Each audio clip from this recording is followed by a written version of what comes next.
Hello and जैन student, welcome back to your own channel sir Tarun पानी। Yes my dear rising stars, ये आपका channel है क्योंकि यहां पर हम एक्सक्लूसिव कंटेंट बनाते हैं सिर्फ और सिर्फ आईसीएसई बोर्ड के लिए।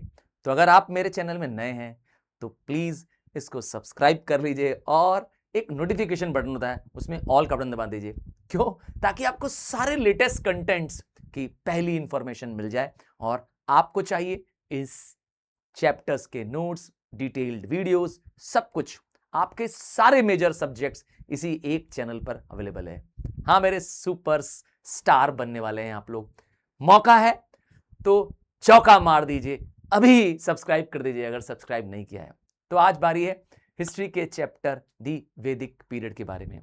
जब हम वैदिक पीरियड की बात करते हैं, वेदास की बात करते हैं, तो कहां से आए? हाँ, सबसे पहले इसकी स्टार्ट करते हैं तो हमारे देश की सिविलाइजेशन दुनिया की सबसे ओल्डेस्ट सिविलाइजेशन है, इंडस वैली सिविलाइजेशन। हाँ, मैंने इस पर डिटेल्ड वीडियो बनाया है, अगर आपने नहीं देखा है तो हम्बल रिक्वेस्ट होगी कि आप उस वीडियो को भी जरूर देखें। और इंडस वैली सिविलाइजेशन का एंड कैसे हुआ, ये आज भी कह सकता हूं कि क्वेश्चन है। और ऐसा माना जाता है कि एक ट्राइब आई जिसे आर्यंस नाम दिया गया, सेंट्रल एशिया से आई और इन्होंने इन इंडस वैली वालों को फिनिश कर दिया। तो ये नॉर्थ से आने वाली, हाँ नॉर्थ वेस्ट से आने वाली एक ट्राइब थी, सेंट्रल एशिया से आने वाली ट्राइब थी। और ये जो आर्यन नाम की ट्राइब थी यही इंडिया में रीच की और इंडिया में इन्होंने एक नए कल्चर, एक नए युग की शुरुआत की। हम इसी की बात कर रहे हैं, वैदिक पीरियड की, जब वेदास लिखे गए थे।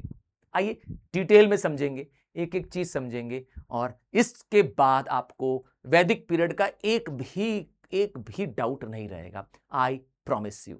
चलिए स्टार्ट करते हैं वैदिक पीरियड के बारे में।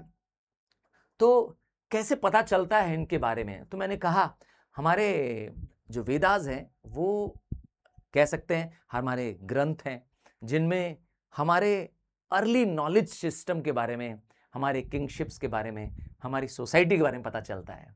तो वैदिक लिटरेचर को दो पार्ट में डिवाइड किया गया है। एक है अर्ली वैदिक टेक्स्ट जिसको लगभग 1500 से 1000 बीसी में लिखा गया है।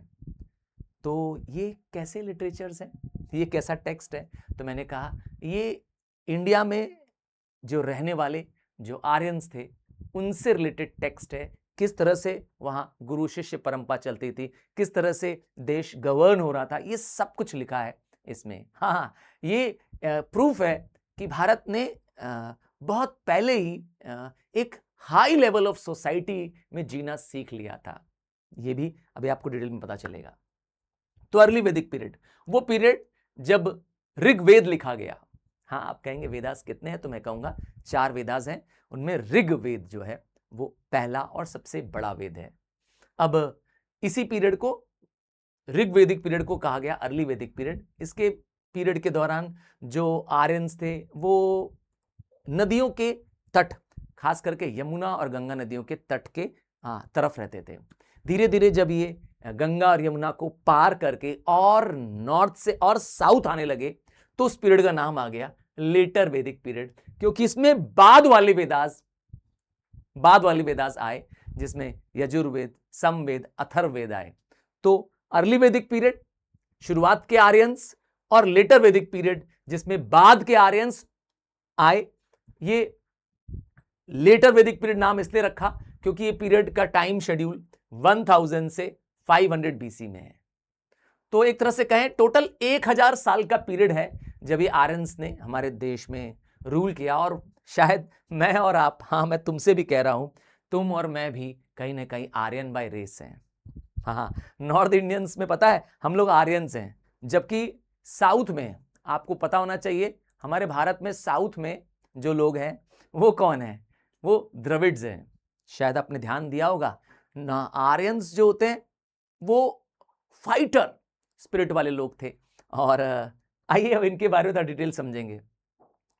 तो श्रुति से, अब कहेंगे श्रुति क्या होता है? सुन करके, श्रुति से सुन करके भगवान ने गुरुओं को ज्ञान दिया और गुरुओं ने एजेस एंड एजेस पास करते करते क्या ये ज्ञान अपने शिष्यों को दिया। तो श्रुति से यह ज्ञान क्या हुआ? ज्ञान आगे बढ़ा। हाँ, वेद शब्द जो है वो नॉलेज या ज्ञान वर्ड से बनाया गया है। अब यही श्रुति आगे जाके स्मृति बन गई, जो सेजेस, जो साधु संत सुनी हुई बातों को याद करके लिख देते थे, तो याद की हुई बातों का नाम दिया गया स्मृति।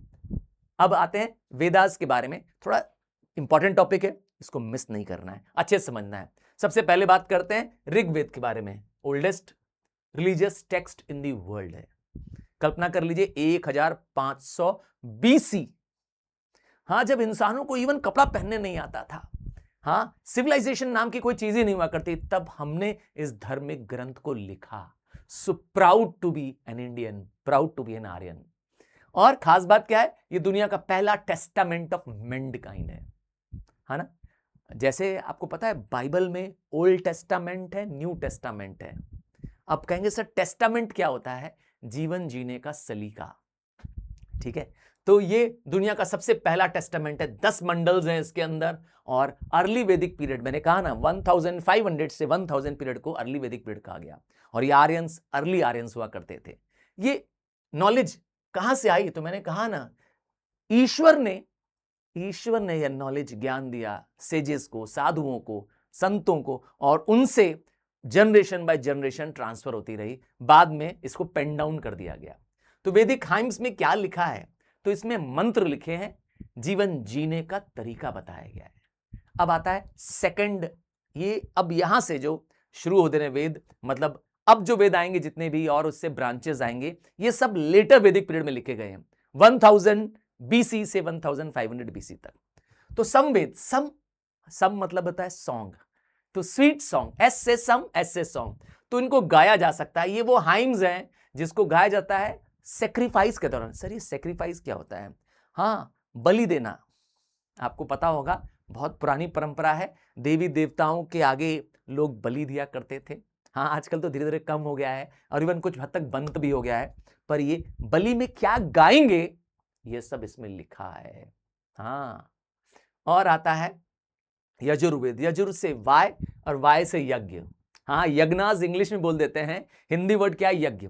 तो जब आप देखे होंगे हवन कुंड के आसपास ओम रिंग क्लिंग चामुंडाई ओम सब स्वाहा, आपने किया होगा जरूर। हाँ, हमारे और आपके घरों में कई सारे हवन कुंड होते हैं, यज्ञ लगते हैं, तो उनमें से एक यज्ञोपवीत भी है। तो ये जो, हाँ, शादी में भी हवन लगता है, आपने ध्यान देखा होगा, जिसमें दूल्हा दुल्हन फेरे काटते हैं। तो ये सब हवन कैसे होगा, हवन में क्या हाइम्स बोले जाएंगे, क्या मंत्रों का उच्चारण होगा, ये सब लिखा है इस यजुर्वेद में। आप समझ में आया? वो ब्राह्मण जो आपके घर में आते हैं, जो वो जल्दी जल्दी संस्कृत मंत्र बोलते हैं, वो यहीं से पढ़ के आते हैं। अब आते हैं अथर्ववेद। ये चौथा और आखिरी वेद है। इस वेद में मैजिक से रिलेटेड, चार्म से रिलेटेड, हाँ, काला जादू से रिलेटेड भी इंफॉर्मेशन है। नाम है अथर्ववेद। और क्या है इसके अंदर? इसमें हाइम्स हैं, जिसमें हमें बताया गया कैसे हमारे जीवन में कर्म का क्या रोल है, हमारे जीवन में उपासना का, ज्ञान का क्या रोल है, ये सब बताया गया इसमें इवन मेडिसिन से रिलेटेड भी जानकारियां हैं।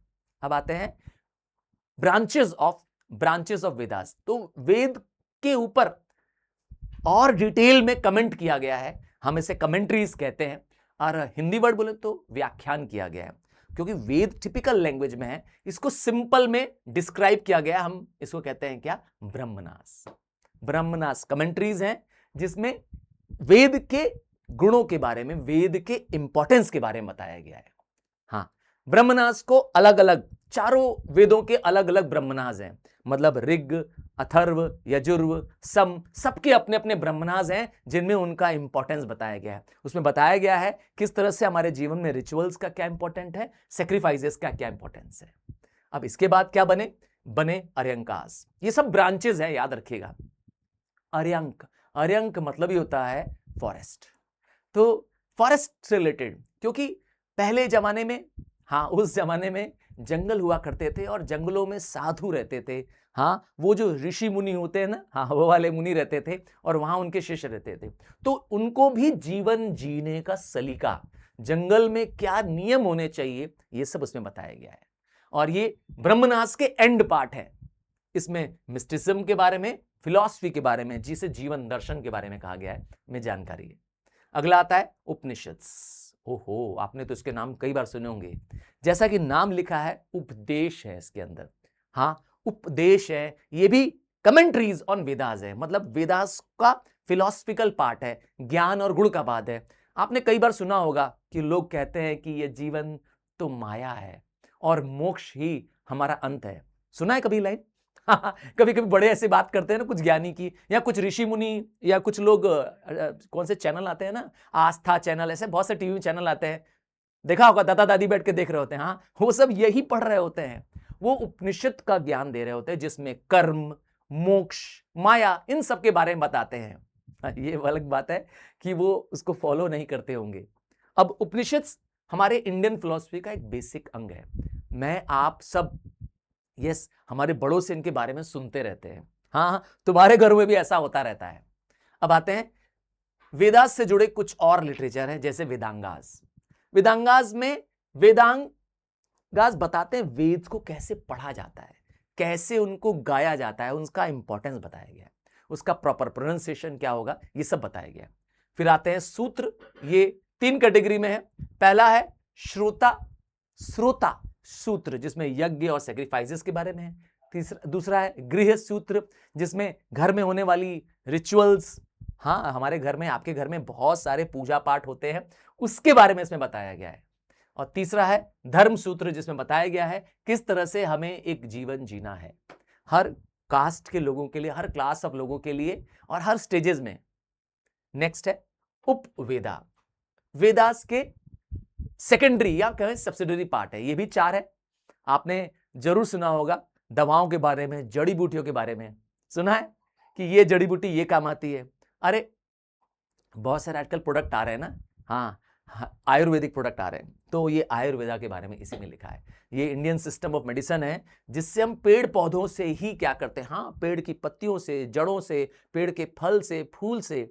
हाँ, आपने नीम के बारे में फॉर एग्जाम्पल पढ़ा होगा कि नीम एंटीबैक्टीरियल होता है, नीम से फेस वॉश बनते हैं, साबुन बनते हैं। हाँ, नीम एक बहुत ही इंपॉर्टेंट हमारे इंडियन कहते हैं ना आयुर्वेद का पार्ट है। ऐसे ही पेड़ों के बारे में, तुलसी के अलग गुण है। तो ये सब कहाँ लिखा है? इस आयुर्वेद में लिखा है। फिर है धनुर्विद्या, नाम से समझ में आ रहा है, धनुष चलाने की विद्या और वारफेयर करने की विद्या। फिर है गंधर्व वेदा, इसमें लिखा है म्यूजिक से रिलेटेड, हाँ, इंडियन म्यूजिक जो इवन गॉड के प्रेयर्स में काम आते हैं। नेक्स्ट है शिल्प वेदा, जिस तरह से आर्ट एंड आर्किटेक्चर बनाया जाएगा। हाँ, जो पुराने हमारे जो हवन बने हैं, पुरानी बिल्डिंगें बनी हैं, वो इन्हीं शिल्प वेद के आधार बनी है। एक और है दर्शन्स, 6 दर्शन की फिलॉसफीज हैं, इन्हें कहा गया है शब्द दर्शन, जैसे न्याय दर्शन, है ना, वैशिका, शंख्य, योग्य, पूर्व मीमांसा और उत्तर मीमांसा। ये सब हमारे वर्च्यूज हैं, ये हमारे जीवन जीने के स्टाइल्स बताते हैं। कहते हैं ना आपके जीवन में सद्गुण होने चाहिए, क्वालिटीज, ये बताते हैं। फिर आता है धर्म शास्त्र, ये नाम से पता चल रहा है धर्म के लिए हम कैसे जिए, हम जीवन में रोजमर्रा की जिंदगी में, डे टू डे लाइफ में कैसे धर्म का पालन कर सकते हैं। हाँ, अपने जो हम काम कर रहे हैं, चाहे हम स्कूल में नौकरी कर रहे हो, चाहे हम स्टूडेंट हो, चाहे हम राजा हो, हम सबका अपना अपना एक दायित्व है, एक धर्म है, वो इसमें सिखाया गया है। हाँ, बड़े कमाल की हमारी धार्मिक किताबें हैं। अब आते हैं अष्टाध्यायी के बारे में, जिसमें संस्कृत ग्रामर लिखा हुआ है। तो आपने अगर 8th तक संस्कृत पढ़ा था क्या? आपके स्कूल में संस्कृत नाम की एक बुक थी ना, याद है ना? वो इसी से बनी थी। Basics of the Sanskrit grammar इसी में लिखा गया है। ठीक है, अब आते हैं इंपॉर्टेंस ऑफ वेदास, क्यों वेद इतने जरूरी हैं। तो मैंने कहा ना, वर्ड वेद का मतलब क्या है? नॉलेज है। तो वेद स्टोर हाउस ऑफ नॉलेज है, और ये बताते हैं सोशल, इकोनॉमिक, पॉलिटिकल और religious aspect of the life of people. वैदिक पीरियड में हमारे पूर्वज थे, उनके बारे में जानकारी मिलती है। और क्या खास बात है? मैंने कहा वेद हमारे धर्म से जुड़े हुए हैं। Veda are the sources of information. हमारे भारतीय म्यूजिक, भारतीय मेडिसिन, हिस्ट्री के बारे में कितना बड़ा प्रूफ है कि हमारे भारतीय एक बहुत he developed stage of civilisation में रहते थे। ये सब हमारी वेद बताती हैं। इवन हमारे पास एस्ट्रोनॉमिकल नॉलेज था, हम नहीं बताया, हाँ, हम भारतीयों ने जीरो के बारे में पहले बताया। हम भारतीयों ने पहली बार दुनिया को बताया कि धरती सूर्य का चक्कर काटती है। हाँ हाँ, मैं सच कह रहा हूं, ये सब हमारे इंडियन वेद्स में जानकारियां हैं। ठीक है, बात करते हैं दो महाकाव्य की। शायद मुझे इसमें ज्यादा बताने की जरूरत भी नहीं है, और वो दो सबसे महान महाकाव्य आपने शायद टीवी सीरियल्स में भी देखा होगा। क्या कहते हैं, क्या आपने रामायण देखी है? पक्का देखी होगी रामायण। राम भगवान, जिसे हम प्रभु श्री राम के नाम से जानते हैं, उनकी गाथा है, उनकी कहानी है। तो किसने लिखा है? महर्षि वाल्मीकि ने। जानते ही हैं इसमें क्या है, प्रभु श्री राम जो रघुकुल के राजा बनते हैं, हाँ बनने वाले होते हैं, उन्हें 14 वर्ष का वनवास मिल जाता है, याद है? यस।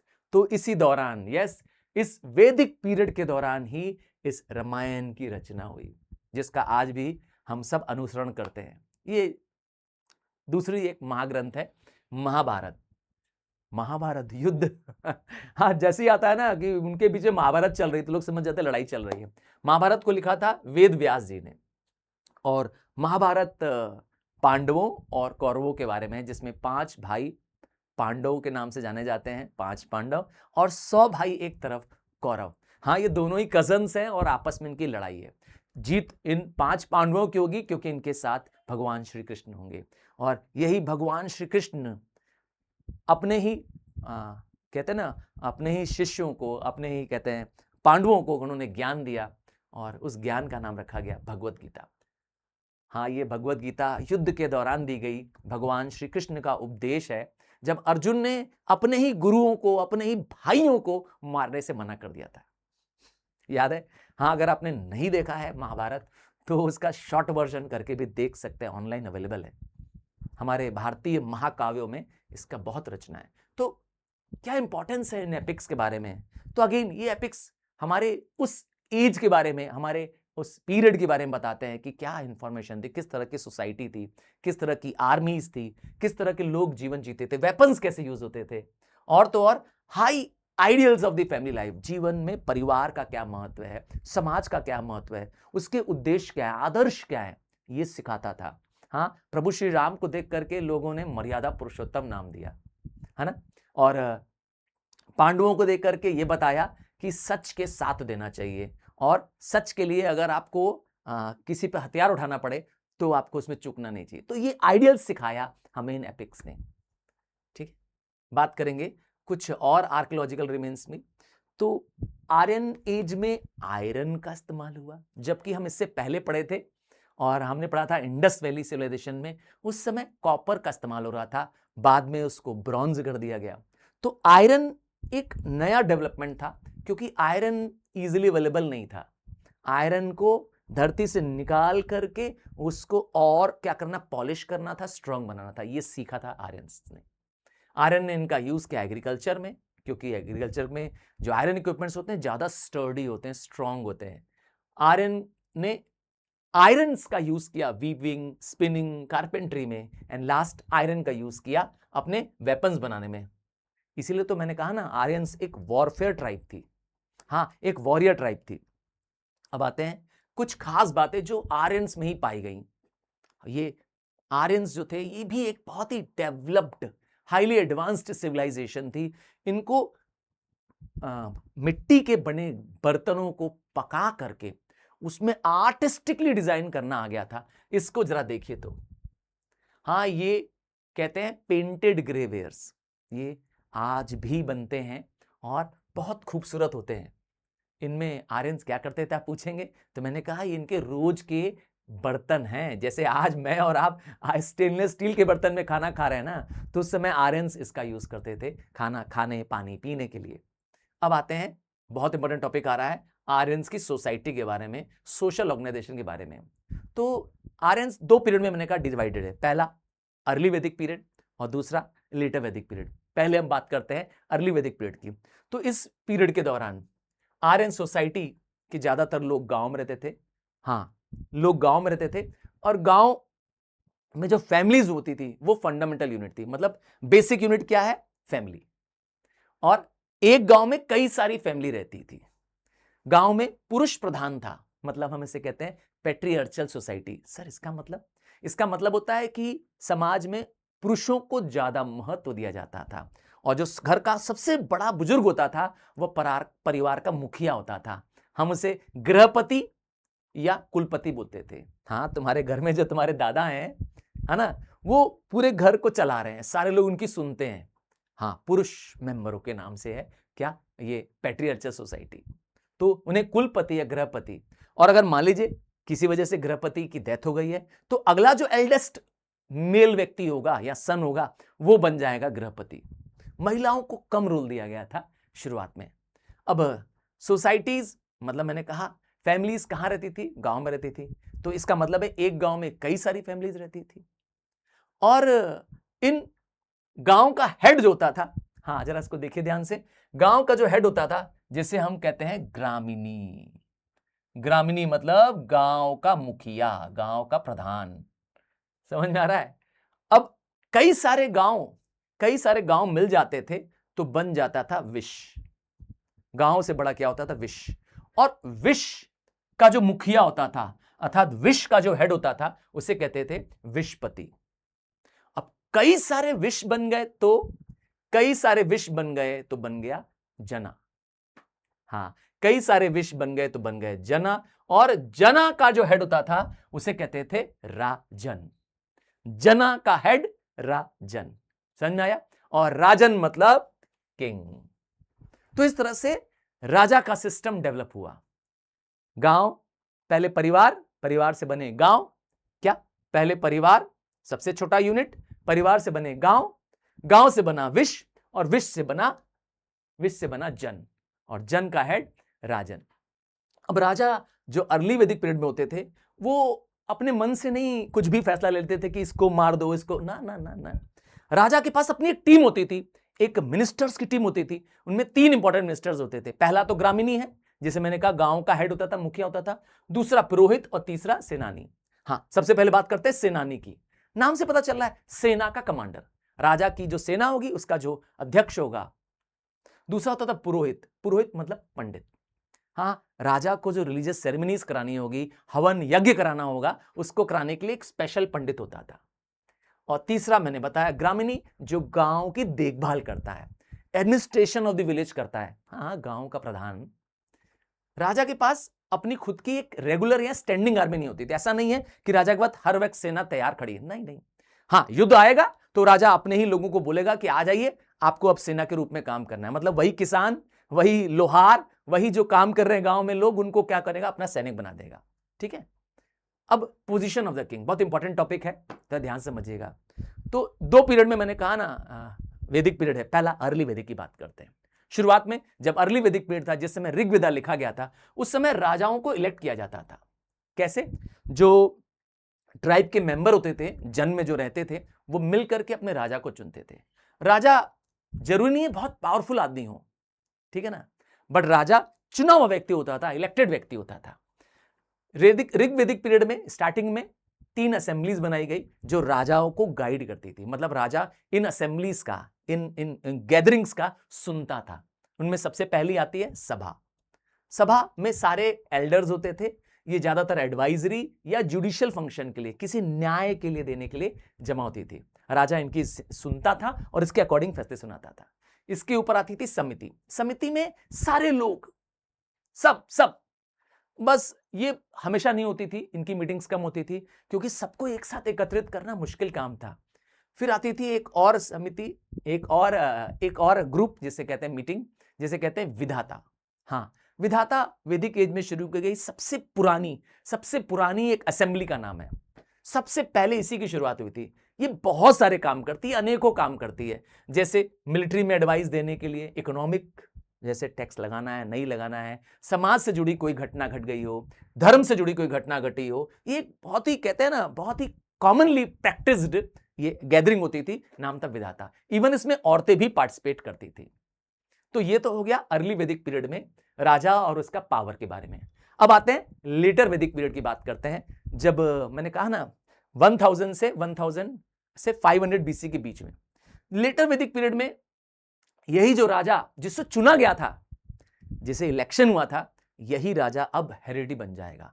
मतलब इसकी पोस्ट अब जनरेशन दर जनरेशन होगी, मतलब राजा का बेटा राजा और फिर उसका बेटा राजा। अब वोटिंग नहीं होगी। और क्या खास बात है, राजा की पोस्ट को डिवाइन मान लिया गया, मतलब मान लिया गया कि राजा ईश्वर की तरह है। लोग राजाओं को पूजने लगे और राजा के साथ अब एक टीम चलने लगी जो एडमिनिस्ट्रेशन का काम करती थी। ये राजा के कुछ खास गिने चुने लोग होते थे जिन पे राजा को अटूट विश्वास था। इन्हीं को राजा ने अलग अलग पावर्स दे दिए, अलग अलग मंत्री या पद दे दिया। बात समझा रहे हैं? यही राजा के लिए काम करते थे। अब इसी दौरान शुरू हुआ पहली बार टैक्स लगाना। राजा ने वैदिक पीरियड में, लेटर वैदिक पीरियड में असेंबलीज को खत्म कर दिया, उनकी पावर को खत्म कर दिया। जो 3 असेंबलीज बनाई गई थी, सभा, समिति और विधाता, इनके पावर्स खत्म कर दिए। औरतों को भी परमिशन अब नहीं थी असेंबलीज में जाने की। अब असेंबलीज चला कौन रहे थे?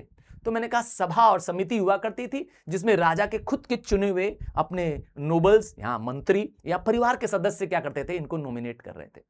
तो एक तरह से कहें सब कुछ अब राजा के अंडर में चला गया। Position of king became more supreme. अब आते हैं पोजीशन ऑफ वुमेन। हां, हमारे समाज में आज भी स्त्रियों का आदर है और ऐसा आदर करने का भाव हमें सीखने को मिला ऋग्वैदिक पीरियड में, मतलब अर्ली वैदिक पीरियड में, जहां लड़कियों को आजादी थी कि वो अपना हस्बैंड खुद चुने।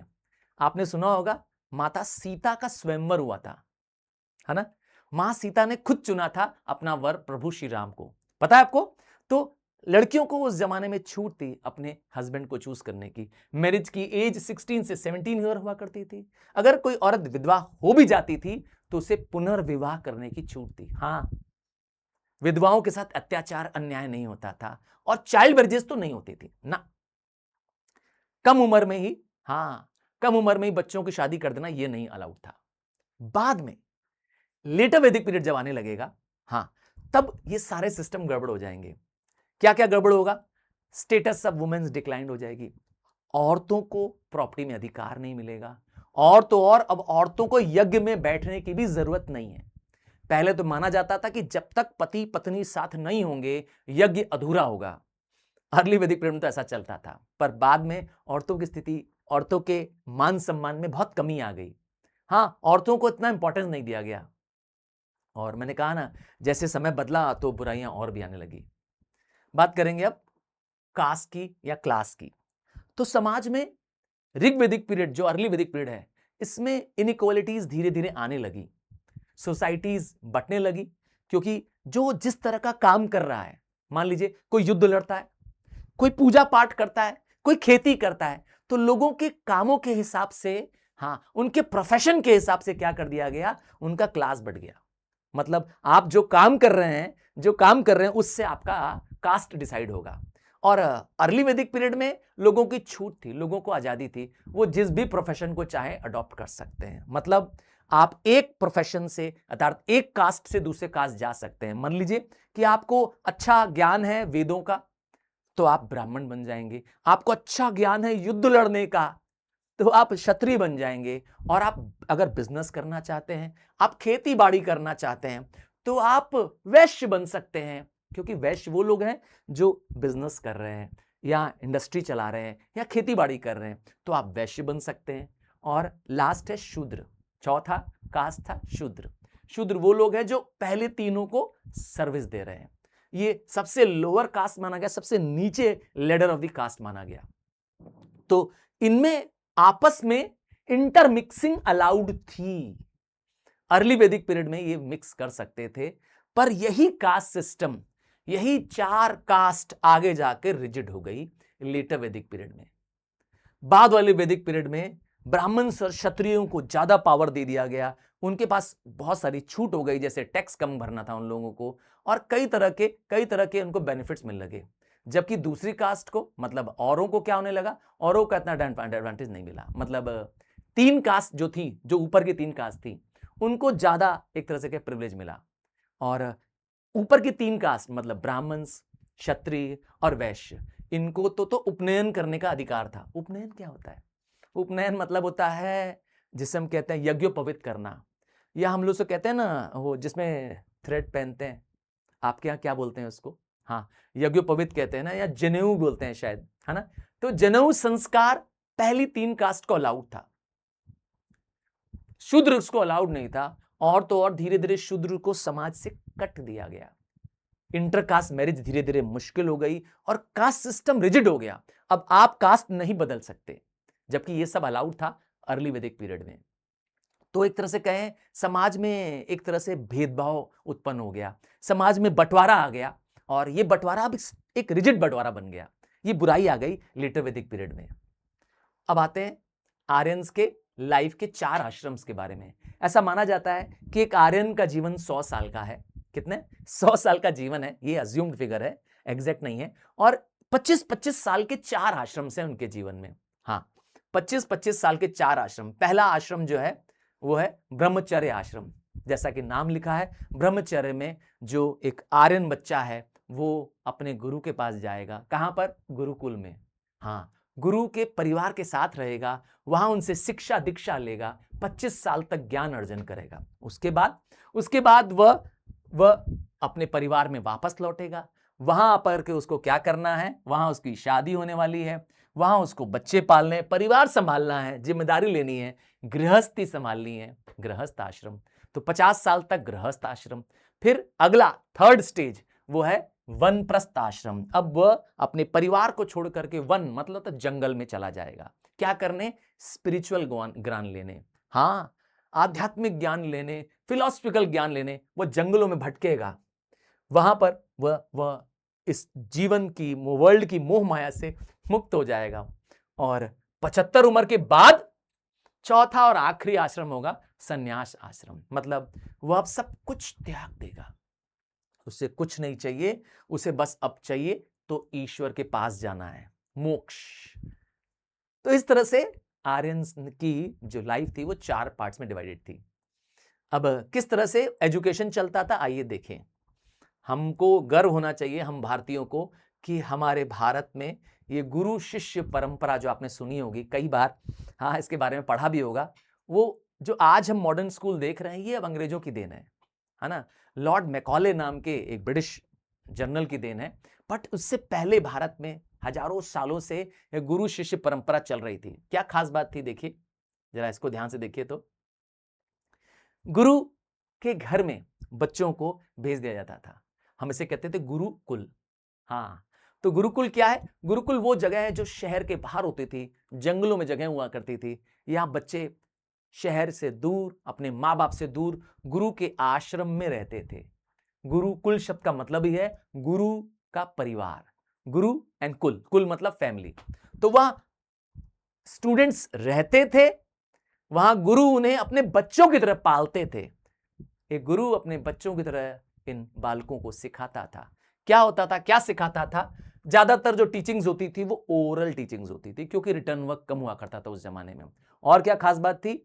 जब बच्चे गुरु क्या पढ़ते थे तो कैसे शुरुआत करते थे? बच्चों की शुरुआत होती थी घर के काम करने से।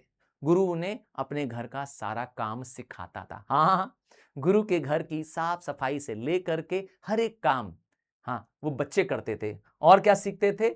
अपना डेली रूटीन सीखते थे, मंत्र जापना सीखते थे, ईश्वर की आराधना सीखते थे, संयमित जीवन जीना कैसे सीखेंगे ये सब सीखते थे। अंत में क्या होता था? जब गुरु पढ़ा लेता था, गुरु की दीक्षा खत्म हो जाती थी और वह 25 वर्ष, जब मैंने कहा था ना, जब गुरु के ज्ञान से वह मुक्त हो जाना चाहता था, जब वापस घर जाना चाहता था, तो उसे देनी होती थी गुरु दक्षिणा। हाँ, कंपल्सरी नहीं थी और कोई जरूरी नहीं है कि कोई गिफ्ट ही देना चाहिए, बट गुरु को मिलने वाला है ना गिफ्ट, नाम दिया गया गुरु दक्षिणा। तो क्या सिखाते थे गुरु? तो मैंने कहा ना, उस जमाने में गुरुओं की बहुत रिस्पेक्ट होती थी। गुरु मतलब भगवान नहीं, भगवान नहीं, भगवान से भी ऊपर। सुना है ना वो 2 पंक्तियां सुनेंगे, गुरु गोविंद दो खड़े, काके लागू पाए, बलिहारी गुरु आपने गोविंद दियो बताए। तो उस जमाने में गुरु की महत्ता, गुरु का महानता बहुत थी। बच्चे अपने गुरुओं के लिए अपना प्राण तक दे सकते थे। खैर, तो एजुकेशन का ऑब्जेक्ट क्या था उस जमाने में?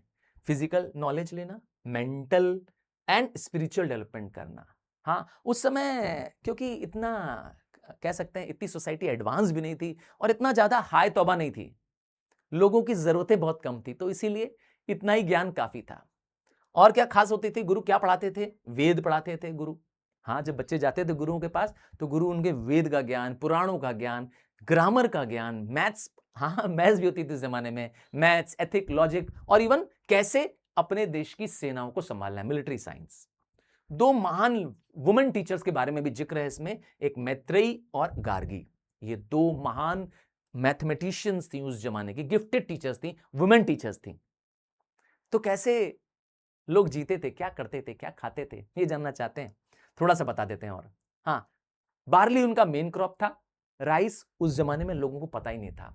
गाय उन लोग पालते थे और गाय के मिल्क और मिल्क प्रोडक्ट का यूज करते थे। आम जीवन में वो धोती पहनते थे। हाँ, आज भी आपको पता होगा बहुत सारे गांवों में भारत में धोती पहनी जाती है, ठीक है ना। कुछ शौक थे उनके, टाइम पास क्या करते थे, चैरियट रेसिंग करते थे। हाँ, वो घुड़दौड़ जैसे कहते हैं, रथ की दौड़, डांसिंग, सिंगिंग ये जानते थे। अच्छा, ऐसा माना जाता है कि शुरुआत में वो इंद्र की बहुत पूजा करते थे, भगवान इंद्र। देवताओं के जो भगवान है उसे कहते हैं क्या, इंद्र। और अग्नि, वरुण की पूजा करते थे। बाद में लेटर वैदिक पीरियड जब आया, है ना, क्योंकि मैंने कहा था सेकंड फेज जब आया, तब ब्रह्मा, विष्णु, महेश ये तीन मेन गॉड्स हो गए। अब आता है एक बहुत ही इंपॉर्टेंट टॉपिक जिसको आप अच्छे से समझेंगे। यहां पर है डिफरेंस ऑफ द लेटर वैदिक पीरियड एंड अर्ली वैदिक पीरियड। तो जो अर्ली वैदिक पीरियड है, उस समय जो इकोनॉमी थी, मतलब व्यापार था, कारोबार था, वो ज्यादातर एनिमल्स को पालना, जिसे कहते हैं डोमेस्टिकेशन ऑफ एनिमल्स करना, और एग्रीकल्चर। उनके कैटल्स उनके सबसे मेन वेल्थ माने जाते थे। मतलब आपके पास कितने गैया है, आपके पास कितने, हाँ, शीप्स हैं, आपके पास कितनी बकरियां हैं, आप उतने अमीर हैं। बात समझ आया? उस जमाने में कैटल से आपकी वेल्थ नापी जाती थी। और अर्ली वैदिक पीरियड में ट्रेड, कॉमर्स चलता था, मतलब व्यापार, दुकान चलते थे।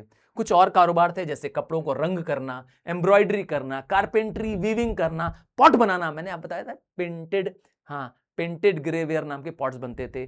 और सोनार होते थे उस जमाने में, लोहार होते थे उस जमाने में, ये लोग भी काम करते थे जो सोने और लोहे का क्राफ्ट वर्क जानते थे। फिर आया इसके बाद का स्टेज, लेटर वैदिक एज। इस समय एग्रीकल्चर ही मेन ऑक्यूपेशन रह गया, और अब लैंड से लोगों की पहचान होने लगी। जितनी ज्यादा लैंड, आप उतने अमीर हैं। धीरे धीरे ट्रेडर्स ने अपनी गिल्ड्स बना ली। सर, ये गिल्ड क्या होता है? गिल्ड एक सोसाइटी होती है जिसमें सेम ट्रेड करने वाले एक साथ हो जाएंगे। समझ में आया? जैसे कि एग्जांपल देता हूं कि पॉटर्स की एक गिल्ड है।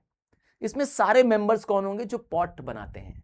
अब इस गिल्ड में अपने खुद के रूल्स रेगुलेशंस होंगे। और क्या कुछ नए ऑक्यूपेशंस आए उस जमाने में? हाँ, कुछ नए ऑक्यूपेशंस, जैसे फिजिशियंस, जिसको हम डॉक्टर्स कह सकते हैं, है ना, म्यूजिशियंस आ गए, और कुछ नया चेंजेस आता रहा, क्योंकि जैसे सोसाइटी एडवांस्ड हुई और कॉम्प्लेक्स होती गई। तो इस तरह से खत्म होता है ये चैप्टर, दी वैदिक पीरियड। मैं यकीन के साथ कह सकता हूं कि एक एक टॉपिक एकदम क्रिस्टल क्लियर हो गई होगी तुमको। और अगर समझ में आ गया है तो मेरे राइजिंग स्टार हो आप। हाँ, 9th के बैच को हम लोग नाम देते हैं राइजिंग स्टार। डिटेल में, हाँ, इन बैचेस के बारे में सारी जानकारी, नोट्स, ये जो सारा आप देख रहे थे, ये सब कुछ आपको अवेलेबल हो जाएगा। हमारे डिस्क्रिप्शन को चेक करिएगा। हाँ, इस वीडियो के डिस्क्रिप्शन को चेक करिएगा। इसमें टेलीग्राम चैनल मिलेगा, आपके लिए डेडिकेटेड चैनल मिलेगा, जिसमें हम आपको इंफॉर्मेशंस, कब कब नए क्लासेस आ रहे होते हैं, और सबसे important notes, DPPs, that is question papers, sample papers आपको वहीं शेयर करते हैं। सब कुछ एब्सोल्युटली फ्री आ रहा होता है। हाँ हाँ, तुम्हारे लिए आ रहा होता है, मेरे सुपर स्टार्स बनने वाले राइजिंग स्टार्स। तो इसी विश्वास के साथ कि आप मेरी बस एक मदद करने वाले हैं, मेरे राइजिंग स्टार्स, और वो है अपने सारे फ्रेंड्स, क्लासमेट्स को उसको शेयर कर दीजिए, because your sharing is caring. अपने सारे फ्रेंड्स को शेयर कर दो।